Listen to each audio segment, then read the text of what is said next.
Hello everyone, আমার আজকের recipe মজাদার হাঁসের মাংস ভুনা। এখন যেহেতু একটু বৃষ্টি হচ্ছে আর আবহাওয়াটাও একটু ঠান্ডা ঠান্ডা, তাই এই সময় এই বৃষ্টিতে হাঁসের মাংস খেতে কিন্তু বেশ লাগে। আর এভাবে রান্না করলে কোনো গন্ধও থাকবে না হাঁসের মাংসতে। তো আমি এখানে 1 কেজি মতো হাঁসের মাংস এভাবে কেটে নিয়েছি। আমি একটু ছোট ছোট করে কেটে নিয়েছি, যে কোনো সাইজের করে কেটে নিতে পারেন। এরপরে আমি কিছু আলু ভেজে নিব। মাংসে আলু আমার খুব পছন্দ, এজন্য দিয়েছি, আপনি চাইলে স্কিপ করতে পারেন। প্রথমে তেলে অল্প একটু হলুদ দিয়ে নিয়েছি, নিয়ে তারপরে আলুগুলো দিয়ে দিলাম। হলুদ দিয়ে কিন্তু দেরি করবেন না, তাহলে কিন্তু হলুদটা পুড়ে যাবে। আর দিয়ে দিলাম একটু লবণ, দিয়ে এবার আলুগুলোকে একটু লাল লাল করে ভেজে নিব। তো আলুগুলো আমার ভেজে নেওয়া হয়ে গেছে। এবার ওই তেলে আমি দিয়ে দিচ্ছি 2টা তেজপাতা, 2টা দারচিনি আর 2টা এলাচ, আর দিয়ে দিলাম 1/4 কাপ পেঁয়াজ বাটা। পেঁয়াজ বাটাটা একটু ভাজা হয়ে আসলে দিয়ে দিচ্ছি রসুন। এখানে আমি 2 চামচ রসুন বাটা দিয়েছি।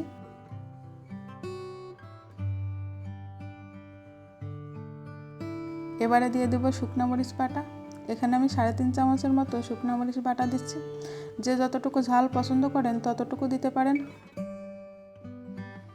হাঁসের মাংস একটু ঝাল ঝাল হলে আমার ভালো লাগে, এজন্য আমি একটু ঝালের পরিমাণটা বেশি দিয়েছি। আর দিয়ে দিচ্ছি 1/2 চামচ কাশ্মীরি রেড চিলি পাউডার, এটা কালারের জন্য, এটা অপশনাল, না দিলেও চলবে। পরিমাণ মতো লবণ হলুদ দিলাম।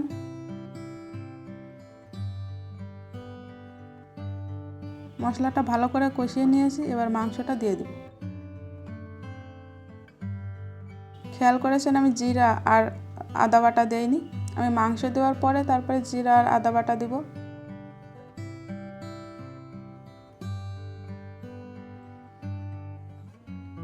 এবারে দিয়ে দিচ্ছি জিরা বাটা। এখানে 1/3 কাপ জিরা বাটা আছে, আর দিয়ে দিলাম 2 চামচ আদা বাটা।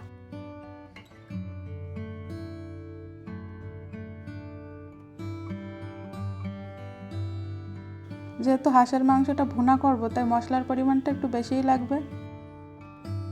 তো এবার আমি মাংসটা 10-15 মিনিট কষিয়ে নেব। মাংসটা আমি 15 মিনিটের মতো কষিয়ে নিয়েছি। এবারে দিয়ে দিচ্ছি জল।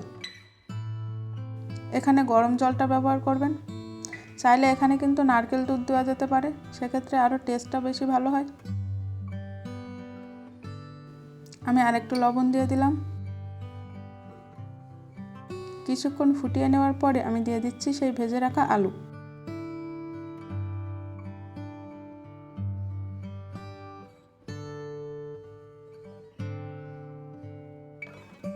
এবারে মাংসটা বেশ কিছুক্ষণ ধরে রান্না করে নেব। 35 মিনিটের মতো আমি এটাকে রান্না করে নিয়েছি।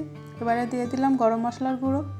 এতটা ঝোল আমি রাখবো না, একটু ভুনা ভুনা হবে, একটু মাখো মাখো টাইপ, তার জন্য আমি এই ঝোলটা শুকিয়ে নিব।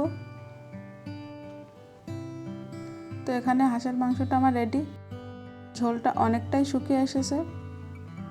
তো এভাবে রান্না করলে হাঁসের যে একটা গন্ধ হয় সেটা কিন্তু থাকবে না, আর খেতেও খুবই মজাদার হবে। রেসিপিটা যদি ভালো লাগে অবশ্যই লাইক, কমেন্ট, শেয়ার করবেন এবং সাবস্ক্রাইব করবেন আমার চ্যানেলকে।